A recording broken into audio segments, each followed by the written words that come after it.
Welcome back po sa aking munting channel, Mr. Ukol. Dito na naman po ang inyong lingkod. Bibigyan ng tips at giya para sa araw ng Martes. Martes po. Bukas, May 21, 2024. Meron tayong 7 karera. At balik tayo sa Group Based on Time, GBT po. Yung Group Based on Time ang ibig sabihin ng GBT.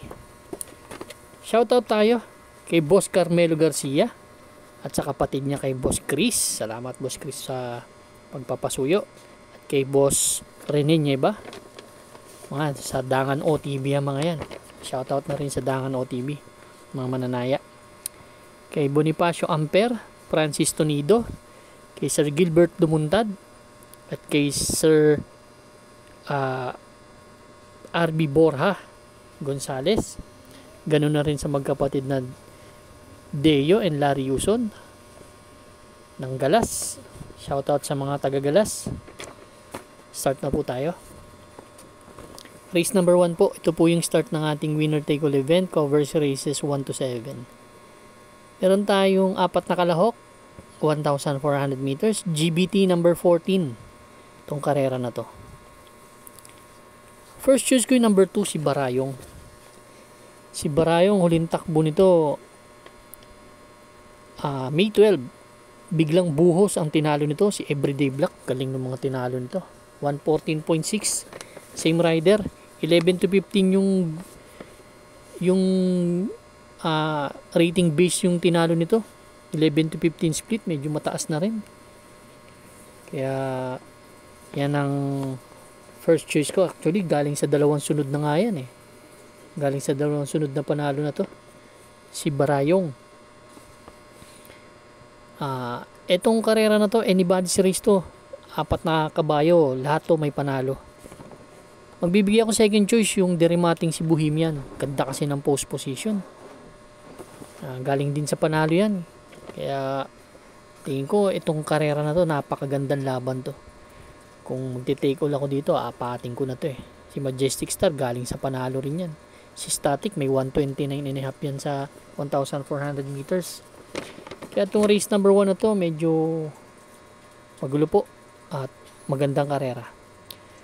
First choice number 2, Barayong. Second choice number 4, Bohemian. Good luck po. Race number 2 na po tayo, bayang karalista.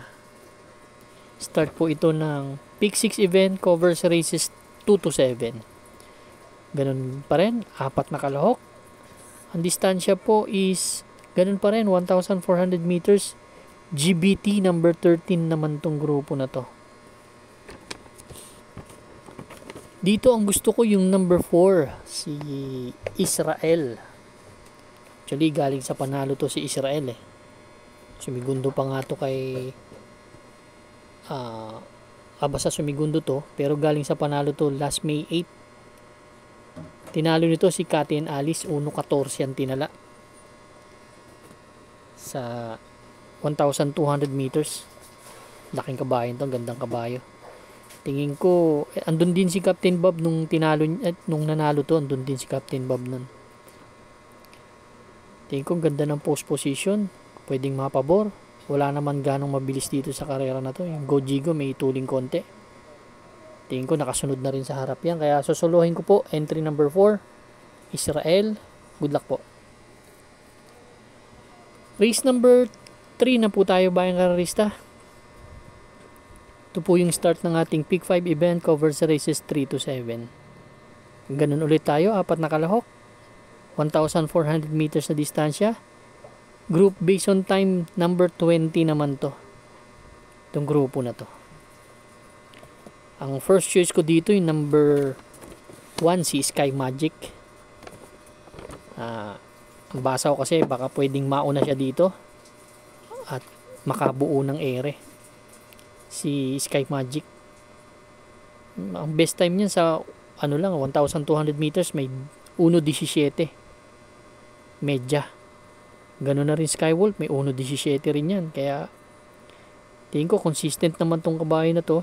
Kung mauuna may chance ang manalo si Sky Magic. Yan ang first choice ko. Second choice ko yung number 3, si Skywolf. to, bagong baba to. Actually, galing ng ano to maiden race na hindi yata nanalo to. Maraming ganun ngayon eh. Si Skywolf naman, tumakbo sa 16 to 21 split. Medyo mataas ang grupong tinatakbuhan pero hindi ganun tumitimbang. Kaya yan ang second choice ko, number 3, si Skywolf. Actually, lahat to may panalo, parang race number 1 din to eh. Ganun kaganda yung lineup na yan.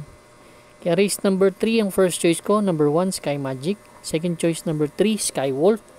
Good luck po. Race number 4 na po tayo, bayang karalista. Pick 4 event. Covers races 4 to 7. 4 entries ulit.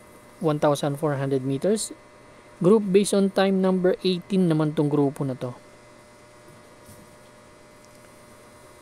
Dito naman, ang first choice ko, yung number 2, si Star of the Future. Actually, si Star of the Future kasi, naglaban na sila ni Don Damiano last May 7. Segundo lang siya dumating. Kaya lang, nagustuhan ko lang medyo change jockey tayo ngayon from Joel Ciego to JB Guerra. Mas gusto ko yung hinete ngayon. At mas malapit siya kay Don Damiano. Actually, hinabol niya si Don Damiano. Nauna si Don Damiano doon. Ngayon, magkatabi na sila. Baka mabigyan niya ng konting pressure at makuha ulit ang harapan. Actually, nabalikan lang siya ni Don Damiano doon. Pero ito, baka maganda na itakbo kay JB Guerra. Kaya yan ang first choice ko. Second choice ko yung galing sa panalo. Napakalayo. Si Helgay. Layo ng panalo nito. Last May 7 din. Tala na 131.6 pero sa mababang group lang.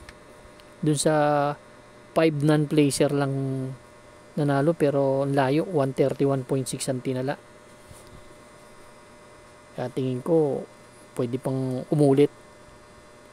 Kaya race number 4 ang first choice ko. Number 2, Star of the Future. Second choice number 4, Helgay. Good luck po. Race number 5 na po tayo, bayang karalista.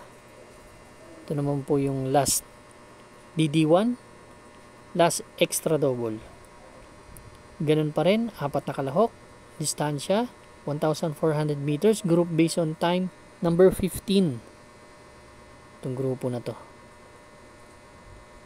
Ito, si Alindog galing sa panalo, yung Animo Lasal, tumitimbang-timbang din, Jersey Crown, nanalo na rin. Gusto ko dito yung number 3, si Hook the Hustler. Actually, si Hook the Hustler, last April 28, may magandang takbo yan. Segundo yan kay Don't Stop Believin', nagtala ng 131. Para sa akin kasi, mas magaling kay Patty Dilemma to. Kaya tingin ko, pwedeng mauna. Pag hindi nila nalutsa to, kaya na silang tapusin ito. Yun ang basa ko dito sa grupo na to. Kasi si Alindog Animo Lasal, hindi naman ganun katulin kasi ang airing lang nakaraan 14 media, 2.24 media eh. Si Hook the Hustler umi-airy ng 24-23 yan. Kaya tingin ko pwedeng mauna, makatapos. Kaya race number 5 susuloyin ko po. Number 3, Hook the Hustler. Good luck po. Race number 6 na po tayo, bayang karalista. The penultimate race. Dito naman medyo nadagdag ng 2 kalahok. 6 na kalahok na tayo ngayon. 1,400 meters pa rin na distansya. Group based on time number 19 naman tong grupo na to. Kaya maganda-gandang laban, 6. Dito ang first choice ko, yung kulay puting kabayo. Kulay gray horse, itong si Watch Bell. Actually, si Watch Bell tumatakbo to sa mataas na grupo. Maiden race nito, nag-average to ng 131. Pero may huling takbo yan, napakaganda. Nung tinalo niyan, sila maaasahan sa datingan eh. Doon sa 16 to 21 split. Malaking kabayo din naman to. Tingin ko, di banderang kabayo to. Pwedeng mauna or pwedeng pa rin matim. Pero basta may tulin to. Napanood ko nakaraan to eh. At saka pinanood ko rin yung huling laban niya. Galing sa 16 to 21. JB Hernandez pa Jinete. Yan ang first choice ko. Second choice ko yung Smarty Jazz. Si Smarty Jazz naman, last May 11, nanalo yan. Kila Queen Margot tinalo, 115.2. Eh kung maglulutsahan si Sky Plus Watch Bell, si Solution may tulin din eh. Kaya tingin ko, pag naglutsahan sila, yung Smarty Jazz, ang laki ng chansang manalo. Ganda ng post position. Kaya race number 6, ang first choice ko, number 2, Watch Bell. Second choice, number 6, Smarty Jazz. Good luck po. Race number 7 na po tayo, bayang kararista. Last and final race for tonight. Paratingan ng winner take all, pick 6, pick 5, pick 4, last DD1, and last extra double. 6 na kalahok ulit tayo. Another 1,400 meters. Group based on time number 16. Itong grupo na to. Ang unang pili ko, yung first choice ko, number 1, si Advance Party. Actually, ito yung gustong gusto kong post position ni Advance Party. Nasa tabing balya. Tingin ko siya mauuna dito. Bagay kay CP Henson tong kabayo na to. Tong Advance Party, para sa akin, bigyan lang ng magandang larga to, pwede nang manalo to dito. Actually, ang huling hinete nito si J.A. Guse. Ngayon, naghahanap sila ng pwedeng mapabor. Kaya, yan ang first choice ko, number 1, Advance Party. Second choice ko yung galing sa panalong Don Pedro. Si Don Pedro, last April 30, nanalo to. JT pabilik din ng hinete. Kaya, ito, pwedeng disunod lang at parimatihin. Ganda ng post position. Kaya, race number 7, first choice number 1, Advance Party. Second choice number 6, Don Pedro. Good luck po bayang karista. Maraming salamat po sa inyong walang sawang pagtangkilik sa aking munting channel. Good luck and stay safe.